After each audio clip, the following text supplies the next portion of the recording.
అర్జున్ ఈరోజు కొంచెం ఒంటరిగా అనిపించింది. అందరూ పిల్లలు కలిసి ఆడుకుంటున్నారు, కానీ అతనికి ఆడుకునే ఫ్రెండ్ ఎవరూ లేరు. ఈ శబ్దం ఏంటి? అయ్యో, చిన్న బన్నీ చిక్కుకుంది. ఆగు ఆగు, నేను నిన్ను బయటికి తీస్తాను. ఇప్పుడు నువ్వు సేఫ్.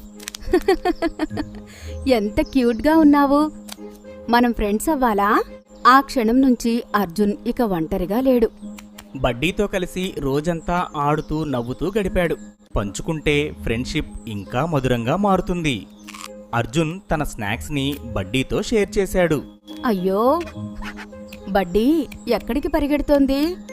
ఆగు బడ్డీ, నేను కూడా వస్తున్నాను. ఆహా, బడ్డీ నన్నిక్కడికి తీసుకొచ్చింది. ఇంకో చిన్న జంతువు చిక్కుకుంది. మనం కలిసి దాన్ని రక్షిద్దాం. బడ్డీ, నువ్వు కేవలం క్యూట్ మాత్రమే కాదు, నిజమైన హీరోవు. మనం ఎప్పటికీ బెస్ట్ ఫ్రెండ్స్.